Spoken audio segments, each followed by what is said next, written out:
Bilakah akan terjadi rakyat Indonesia akan bangun dari mimpi mengerikan persekongkolan Soeharto dan CIA? Ditulis oleh Willem Oltmans dan disadur oleh Tito Gatsu. Kejatuhan dan penderitaan Soekarno disambut oleh sukacita oleh rezim fasis Soeharto dan imperialis Amerika Serikat. Soeharto dan rezim militer fasisnya membiarkan imperialisme dan kolonialisme terus berkembang dengan sukacita, dengan memanfaatkan kekayaan dan tenaga murah Indonesia bagi keuntungan si kaya di atas penderitaan rakyatnya. Diketahui, keguncangan kepemimpinan Soekarno dimulai usai aksi G30 SPKI pada tanggal 30 September tahun 1965. Seperti diketahui, Dewi diusir oleh Soeharto untuk pindah ke luar negeri atau dianggap terlibat urusan politik yang dimenangkan Orde Baru saat itu. Setelah pertemuan dengan Soeharto yang diatur oleh Yoga Sugama kala itu, Dewi pun berpindah ke Perancis dengan situasi yang teramat sulit karena tidak dibekali oleh kondisi finansial yang memadai sebagai istri presiden.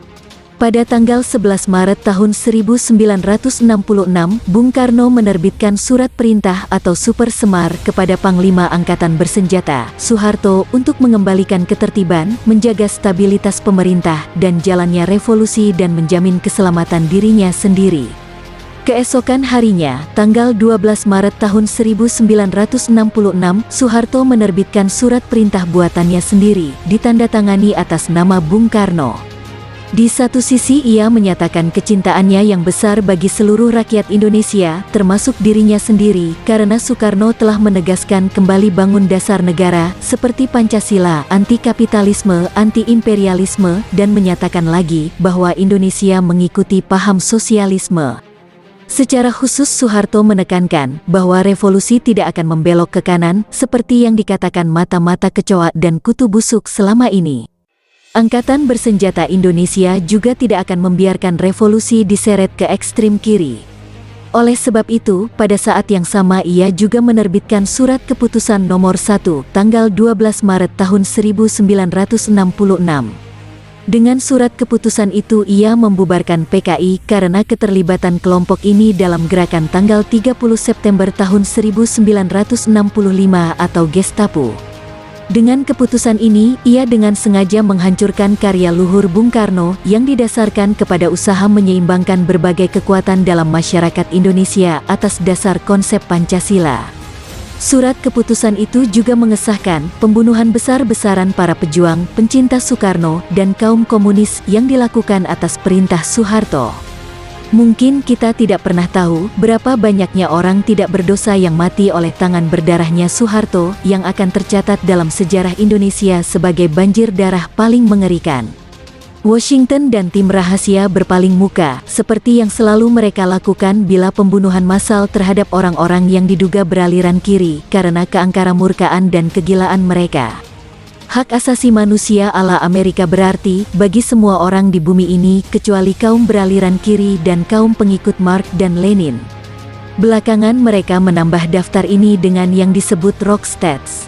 Utan, Sekretaris Jenderal Perserikatan Bangsa-Bangsa Berkebangsaan Burma, yang pernah memberitahu saya bahwa tingkah laku Washington di dunia ini mengingatkannya akan kaum Kristen saat Perang Salib. Soeharto dan komplotannya sudah mata gelap. Mereka merasa tugas mereka adalah melenyapkan kaum komunis dari bumi Indonesia untuk selama-lamanya. Baru rakyat Indonesia akan mengenal psikosejarah dan akan menyusun kembali catatan yang benar mengenai masa kelam dalam sejarah Indonesia ini ketika bangsa ini diserahkan ke tangan bajingan, penjahat, dan pembunuh yang mengatur irama kebijakannya menurut tuntutan Washington dan perkumpulan negara-negara kaya di Barat. Sebenarnya, Soeharto lah yang memungkinkan rezim militer fasisnya membiarkan imperialisme dan kolonialisme terus berkembang dengan sukacita. Dengan memanfaatkan kekayaan dan tenaga murah Indonesia bagi keuntungan si kaya di atas penderitaan rakyatnya. Di dalam kedua bukunya, The Smiling General dan autobiografi Soeharto, orang ini tanpa rasa malu menyajikan wawasannya yang memuakan ke dalam otaknya yang tidak berbudaya dan agak bodoh itu. Tawaran yang bersifat memeras seperti yang ditawarkan Kolonel Sutikno pada Soekarno di hadapan saya. Ia menolak menjadi antek pembunuhan massal yang menghilangkan nyawa rakyat Indonesia yang sungguh tidak berdosa. Untuk alasan inilah, seperti yang telah saya ceritakan di depan tentang editorial di dalam surat kabar Jakarta Post pada peringatan ulang tahun ke-100 Bung Karno tanggal 6 Juni tahun 2001, bahwa tajuk itu ditulis oleh orang sinting yang tidak tahu apa-apa. 35 tahun kemudian, koran terkemuka di ibu kota mencoba menjual sampah dan dusta yang sama bagi pembacanya. Kebohongan yang telah dijejalkan rezim Soeharto ke otak masyarakat Indonesia di mana saja sejak tahun 1965. Bilakah andai terjadi, rakyat Indonesia akan bangun dari mimpi mengerikan persekongkolan Soeharto CIA? Setelah tanggal 13 Maret tahun 1967, berita tentang Bung Karno berangsur-angsur menghilang dari halaman surat kabar. Ia digusur keluar dari bungalonya dekat Istana Bogor dengan pemberitahuan hanya 1 jam sebelumnya dan kembali ke rumahnya di Batu Tulis. Iklim di tempat ini merusak kesehatannya. Ia menulis surat yang sopan kepada orang yang memenjarakannya, Soeharto, memohon agar ia diizinkan kembali ke Jakarta yang udaranya lebih hangat. Dengan demikian, ia sampai ke rumah Dewi, Wisma Yaso, disebut menurut nama saudara laki-laki Dewi yang bunuh diri di Jepang. Di tempat inilah ia menjalani tahun-tahun terakhirnya yang boleh dikatakan benar-benar membuatnya terkucilkan. Pria ini, yang berjuang selama bertahun-tahun untuk memerdekakan rakyatnya dan dipenjara selama selusin tahun oleh penjajah Belanda, menjadi tahanan bangsanya sendiri pada akhir hidupnya. Sejak itu saya sering bertanya-tanya, mengapa tidak ada pemberontakan menentang orang jahat seperti Soeharto? Mengapa tidak ada sejuta orang yang berbaris ke Selipi dan membebaskan pahlawan mereka? Satu alasan utama kemungkinan besar adalah karena sejak tahun 1965, terutama setelah pembunuhan massal yang dilakukan tentara Soeharto secara membabi buta, seluruh rakyat Indonesia mengalami kejutan yang menakutkan. Rezim militer menuduh PIK dan kaum komunis membantai 6 jenderal, seorang letnan, dan putri Jenderal Nasution.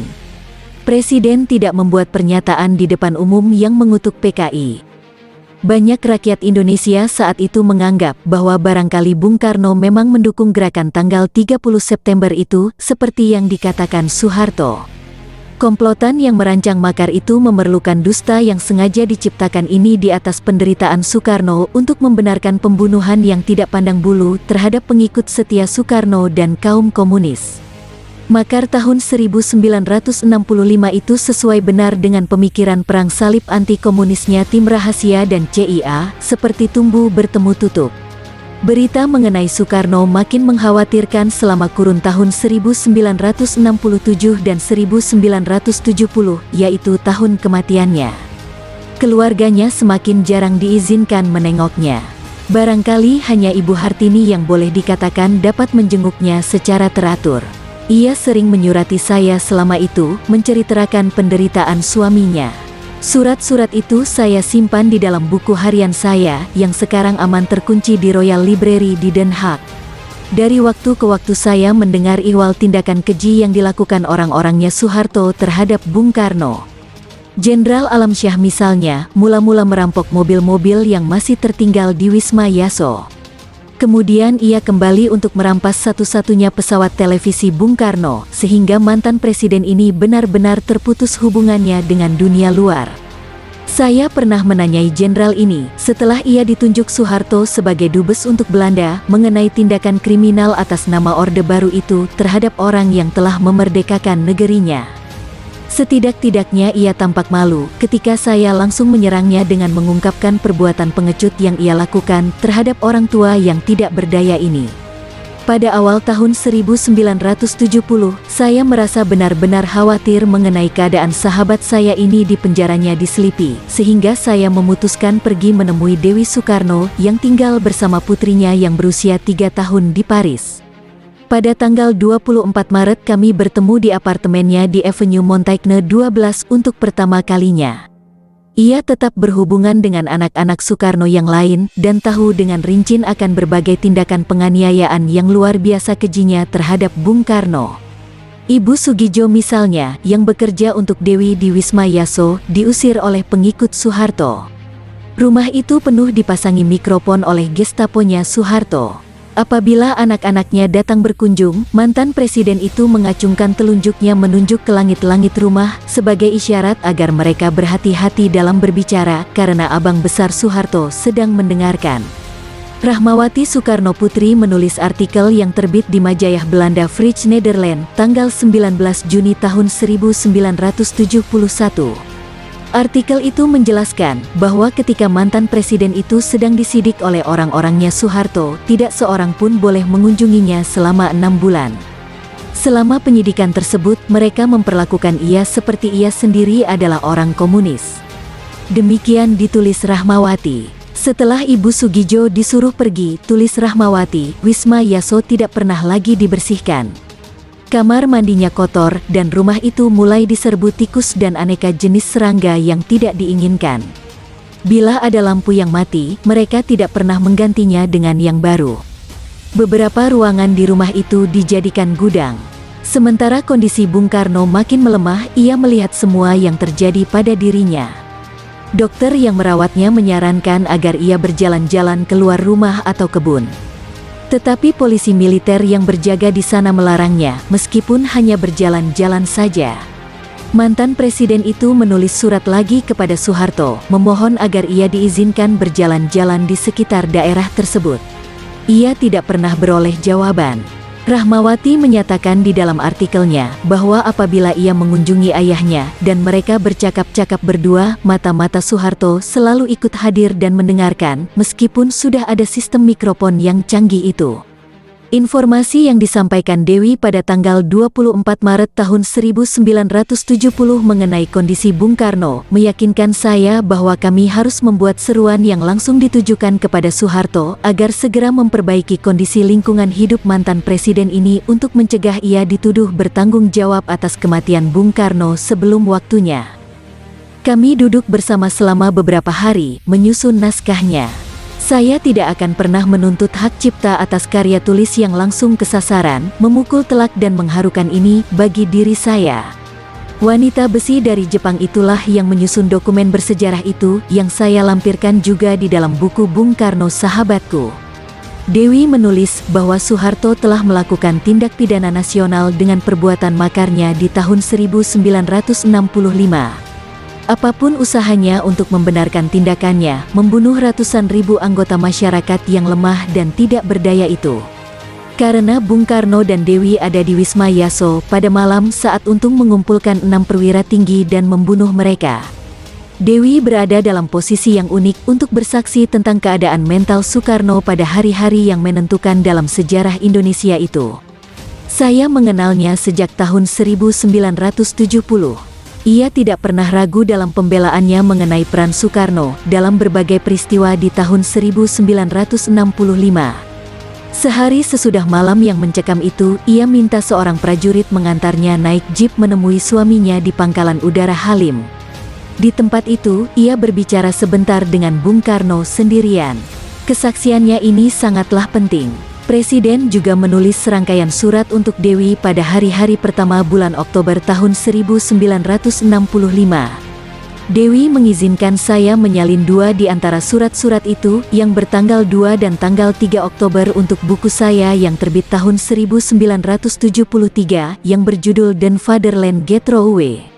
Surat Bung Karno tanggal 3 Oktober tahun 1965 untuk Dewi itu bahkan menyatakan bahwa ia tidak tahu di mana Jenderal Yani berada. Ia membenarkan telah menunjuk Jenderal Pranoto sebagai pejabat sementara untuk urusan sehari-hari Angkatan Bersenjata. Komando Angkatan Bersenjata ada di tangan saya sendiri. Demikian ia meyakinkan Dewi, 2 hari setelah Soeharto memutuskan hendak terang-terangan menentang Bung Karno dengan menunjuk dirinya sendiri untuk menjabat di pos yang dikepalai Jenderal Yani yang hilang itu. Bukti pengkhianatan akbar ini ada dalam bentuk tulisan. Dan sampai sekarang, di tahun 2001 ini, Soeharto masih hidup seolah-olah tidak terjadi apa-apa, masih di alamat yang sama, Jalan Cendana 8, tidak dihukum, dan hidup bebas. Bekerja sama dengan Washington dan tim rahasia selama 32 tahun, agaknya memberikan kekebalan bagi para kolaborator Yankee ini dari ancaman hukuman mati. Pada hari ulang tahun Soekarno yang ke-69, tanggal 6 Juni tahun 1970, di dunia persurat kabaran muncul gambar Bung Karno yang tampaknya tertidur di kereta dengan putrinya, Rahmawati, di sisinya. Dewi segera bereaksi. Ia memberitahu Dubes Indonesia di Paris bahwa ia akan segera terbang ke Jakarta untuk menemui suaminya. Tanggal 16 Juni tahun 1970, tanpa diduga sebelumnya, Bung Karno diangkut secara agak kasar ke rumah sakit militer di luar kemauannya. Berita ini membuat Dewi memutuskan akan berangkat saat itu juga. Ia menelpon saya pada malam tanggal 19 Juni di Amsterdam untuk menemaninya segera dengan pesawat Japan Airlines menuju Bangkok. Malam itu juga, saya mengendarai mobil saya ke Paris. Kami, Dewi, Karina, dan wanita Jepang pengasuh Karina, Nyonya Azuma, segera berangkat. Selama penerbangan, Dewi bercerita panjang lebar mengenai kehidupannya di Indonesia dengan Bung Karno. Catatan yang saya buat amat banyak. Di Thailand sesuai rencana, kami akan ganti pesawat Japan Airlines yang lain yang terbang ke Jakarta. Tetapi, Atase Militer Indonesia di Bangkok mengeluarkan perintah yang melarang saya berganti pesawat untuk terbang ke Jakarta. Dewi berangkat sendiri dengan putrinya dan seorang pengasuh. Dewi datang terlambat. Ia mendapati Bung Karno dalam keadaan koma. Bung Karno meninggal tidak lama setelah kedatangannya. Ia mengingat saat-saat terakhirnya bersama Bung Karno di rumah sakit. Pada acara santap malam pada tanggal 10 Juni tahun 2001, ketika saya mengundang beberapa teman saya bersantap malam di Aloha Room Hotel Indonesia. Hampir 31 tahun telah berlalu sejak saat-saat terakhir itu di RSPAD, dan Dewi bertanya kepada kita semua, mengapa kita harus menunggu sekian lama sampai keadilan ditegakkan untuk Bapak dengan membawa para pembunuhnya ke pengadilan? Beginilah Indonesia, jawab salah seorang tamu saya. Akankah rakyat Indonesia akan sadar bahwa peristiwa berdarah 1965 adalah kekejaman Soeharto yang bersekongkol dengan CIA? Agar tak pernah terulang lagi sejarah kelam di negeri ini atau kekayaan Indonesia hanya jadi rampasan negara-negara imperialis yang sangat serakah.